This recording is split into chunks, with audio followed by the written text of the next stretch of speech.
One win doesn't solve everything. It barely solves anything, but it was better than a loss. The Maple Leafs' real test comes this weekend, at home to Boston on Saturday, in Carolina on Sunday, and, if you like, back home to Vegas on Tuesday. 3 very good, very tough teams. Ask yourself what you think is acceptable for a team with expectations as lofty as the Leafs have. Really, the bar has to be 4 points, which is great. Glad you're engaged both with the Leafs and with this space. But there was too much to answer, so sorry if you don't see yours here.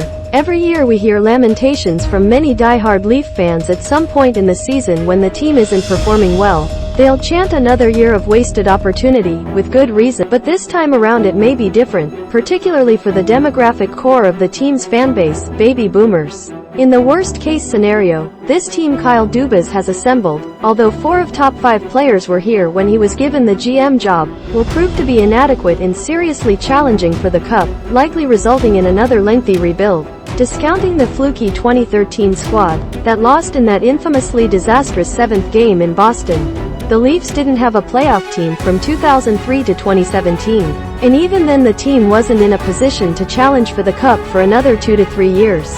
That's roughly 16 years of stop-and-go rebuilding. Many boomers won't be around in 16 years. That could mean if the core of this team isn't good enough to win, most of the true diehard fans, who remember the great punch-imlock teams of the early and mid-1960s, will not see a Leafs championship again in their lifetimes. If you ask Toronto millennials, most would prefer the Raptors over the Leafs for various reasons. Once boomers are gone, arguably the Raptors will be the most popular team in town. Maybe then the deafening lamentations will be muted. I've been trying not to drink. What is the latest on Matt Murray? Is he anywhere near a return? Murray is practicing with the team, not doing any butterfly work, which would test his adductor. So, he is, still a ways away as Sheldon Keefe put it. Seems to me that Sheldon Keefe is not in charge. My impression is that Mitch Marner and Austin Matthews rule the roost. Do you think trading Marner would help? Would any team want Marner at $11 million US annually? Last question, would a tough coach who would bench players help this team? Lots to unpack there, Vincent. I am not sure trading Marner would help now. It might have helped in 2020 when the salary cap was going to be flat for a few years and his money could have been used to retain some players, like Zach Hyman, Ilya Mikheyev and Ilya Lyubushkin. But the cap is going up, so the issue is alleviated. Lots of teams would find a way to take Marner. All coaches bench player. Keefe scratches guys all the time, and limits minutes of his 3rd and 4th liners. Or are you asking for Marner and Matthews to be benched? I am not sure that's helpful. Sometimes I think too tough on them. I am wondering if you have an answer as to why professional hockey players like Morgan really don't do more to work on improving a weakness in their game. For Morgan, I am talking specifically about not having a very good point shot. With all the options available to help improve, why not work on it? Or is this a skill that just can't be improved? You hear of John Tavares working on his speed or Wayne Simmons working on skill-related drills. So how come never about really working on a shot? Really, and professional hockey players like him work on all aspects of their game.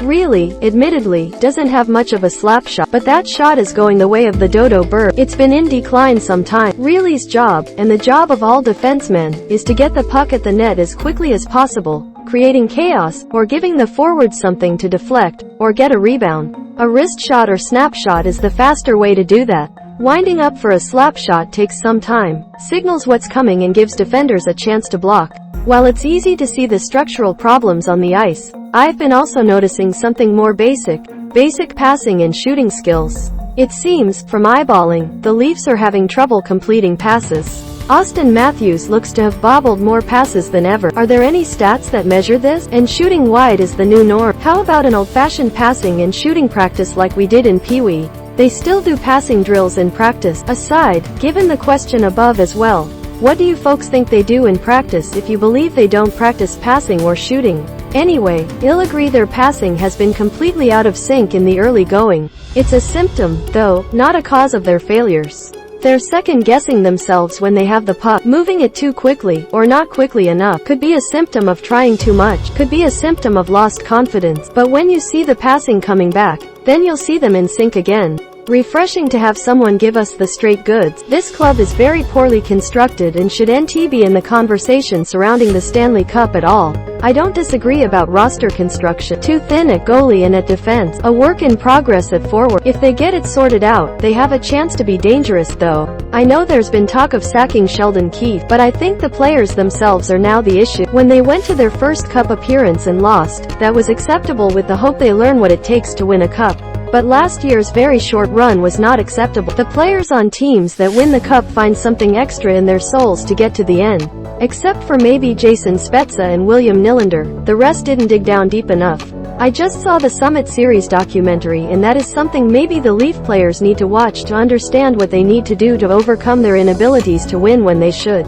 I don't know of this cup experience of which you speak. Perhaps you are referring to their playoff appearance in 2017, against Washington, the first of the Matthews-Marner era. It finished like the rest of them since, in the first round. I am all for your advice, though, and digging down in the playoffs when it matters. As I mentioned before, and I believe you and a massive contingent of fans agree, it is Kyle Dubas that set this up, and it will be him who falls. When I mentioned stay-at-home defensemen, I meant solid in their own end, good first pass, understanding gap closure, etc. Not running around like a rover and getting caught up ice watching the puck go into the net over and over again. See Justin Hall and Rasmus Sandin. The Leafs don't need nor can they afford a renaissance player in his 30s who could get hurt and put the final nail in the coffin. My question is, who do you think is possibly available to shore up the defense and let the $40 million for start getting fed to fill the net? Right-handed defensemen who'd be available in trades include the always available and routinely hurt Jakub Chychrun of the Arizona Coyotes, some players with out-of-range salaries like San Jose's Erik Karlsson and Anaheim's John Klingberg. The defenseman that's always intrigued me is Damon Severson of the Devils, but New Jersey is off to a good start and may not be willing to trade. Anyway, outside of Chychrun, few deals will be made until the new year. When I read the list of media on Toronto's West Coast trip, which included both TV and newspapers, it is no wonder the Leafs came back in a slump. Can you imagine having your boss plus 6 other coworkers scrutinizing your every move? I know I sure wouldn't like, which makes me ponder, would our heroes perform better and be champs if they were located in Dallas, for example? There it is, the Cowboys that would get all the scrutiny. Curious on your thoughts on this? Curious about the logic there. Ditto any big team in any big sport. So did Serena Williams and Roger Federer. But hockey players are flowers that wilt quickly when scrutinized. Oh my, keep the media at bay or they might lose.